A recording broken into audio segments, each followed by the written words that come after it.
Hey everybody, this is JDGaming back today with another episode of Get Better at Yu-Gi-Oh! So this week we are going to look at specific options that are available to deal with your opponent's trap cards and any other face-down spells or traps that they may have. It doesn't necessarily have to be traps, but I'll go through the three new popular options as well as briefly mention some of the trap floodgate type of options that we have as well.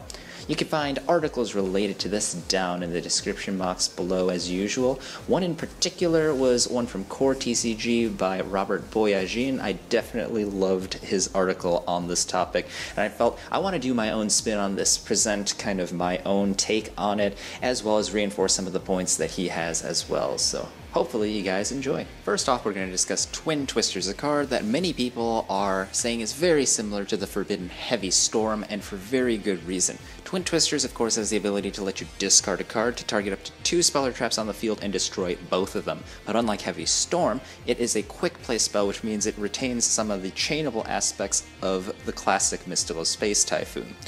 So why is it that you would play Twin Twisters? Well, first of all, nowadays there are many monsters that have abilities that trigger when they reach the graveyard. So if you think of monsters like this, you're able to go and immediately utilize their effects. In Burning Abyss, for example, not only get rid of your opponent's back row, but set up or just start your entire game plan and get the core of your deck running. If you think back to goal-oriented dueling, you want to be able to do what your deck was designed to do. And in the case of something like Burning Abyss, Heroes, or even Plants, when you get rid of one of these cards, you get your engine kickstarted. And at the same time, you're getting rid of your opponent's defenses so that you can ensure those plays stick. So there's obviously synergy there. But even beyond that, if you have some ways of capitalizing on cards that hit the graveyard, even if they themselves aren't the best discard fodder, you can get use there too. And then there's the fact that drawing into one Twin Twisters is essentially like drawing into 2 copies of Mystical Space Typhoon. Let's consider a scenario. Your opponent has 2 face-down traps. It doesn't matter what they are for now, but assume you don't know what they are, so you think they are a threat. Let's say you're going second here because you're not going to be able to go and destroy your opponent's back row unless they've set something, right? So we're only considering their back row. They might have other stuff as well. If I were to draw into 2 MSTs, I could play both MSTs, get rid of both of these, and that'd be awesome. We still have 4 cards to make our plays with. If I had a Twin Twister with not an MST, just any other card, I could discard this same card, get rid of these 2, and look, we still have the same result. So there's no difference, right? Not so fast. In this case, I drew just 1 Twin Twisters, and I chose any of these to get rid of. When we have 2 Mystical Space Typhoon, yes, it gives me the option to blow your opponent's cards up one at a time, but if I only drew into the 1 MST, and I have this, now I have to blindly choose between the 2 back row.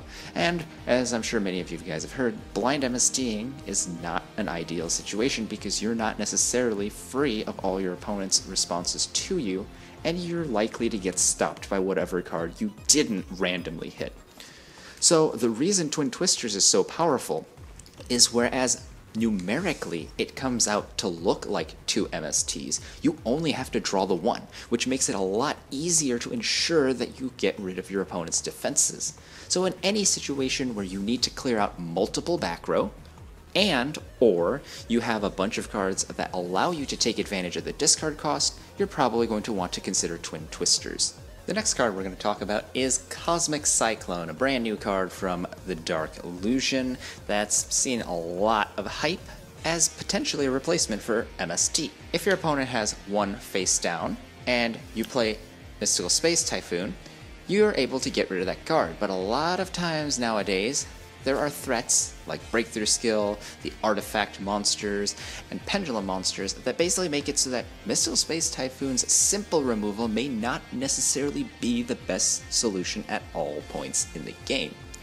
So you have to consider, in the same situation, if you were able to banish your opponent's threat, you don't trigger anything in the grave, you don't allow your opponent to keep resources like Breakthrough Skill or Pendulum monsters around for later, and you're off in a better situation because your opponent is now struggling to recoup the loss of the card that's supposed to replace itself. That was the whole point they played that card, for that advantage. If you look at the 1,000 life point cost, whereas 1,000 is quite a lot, it's more than 10% of your life, you have to realize that anytime it's a life point payment, it's not a tangible cost. And what I mean by that is, if I have a hand of 6 cards, again, we're starting with a 6-card hand, and we have a Cosmic Cyclone, and our opponent has 1 face-down card. If I go and Cosmic Cyclone that card, I lose 1,000 life, but I still have the same 5 cards to make my plays, and unless my cards actually really focus on life points, I probably can afford that 1,000 points, because I'll be able to use all my other cards freely now to deal with my opponent's empty field or weakened field. It's very similar to running a card like Solemn Strike or Solemn Warning, where the benefit created by the card's effect far outweighs the life point cost that could matter depending on the strategy, and could matter depending on how much your opponent is beating you in the face, but doesn't always matter because you still have access to all the cards you need to be able to make your plays. So does that mean that the classic MST has been completely dethroned and we should only be playing Cosmic Cyclone and Twin Twisters? I don't necessarily think so, and here's why. We discussed the aspects of the cards Twin Twister and Cosmic Cyclone that determine why would you play these, and we pretty much said if you have the synergy to cheat the discard cost and you want to clear multiple back row, Twin Twisters is an obvious choice. If you want to get rid of recurring threats with Cosmic Cyclone and don't mind the life point payment, you can play Cosmic Cyclone over MST. But there are times when MST is relevant, and that's going to be when these two aren't appropriate. If your opponent's not playing a ton of back row, you probably don't need the Twin Twisters. Right now, with decks like Demise Cosmos, and with powerful trap cards like the Solemns at 3, you pretty much want to have access to Twin Twisters if possible so that you can get rid of all of your opponent's threats at all times. And the prevalence of pendulum summoning strategies as well makes it so that you want to be able to get rid of multiple scales at the same time, which makes Twin Twisters usually better than MST. And if you look at a card like Cosmic Cyclone, the fact that it banishes cards like Pendulums at the measly cost of 1,000 points makes it look superior. But again, that's not always going to be the situation. If your opponent just has a Floodgate spell or trap up on the board, whether it's a field spell like Necro Valley or an annoying card like Mistake or Shadow Imprisoning Mirror, you may be better off playing the MST if your deck can't afford to pay life, can't afford to discard cards for free.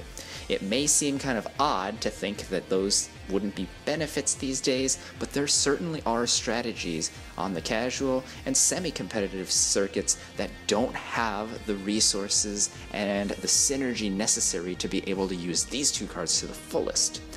There are a couple decks I was actually experimenting with too. Certain variants of heroes, for instance, would be much better off playing Mystical Space Typhoon because the life point cost with the Cyclone made it too likely that you would get killed, and especially conflicted with cards like Blazing Mirror Force.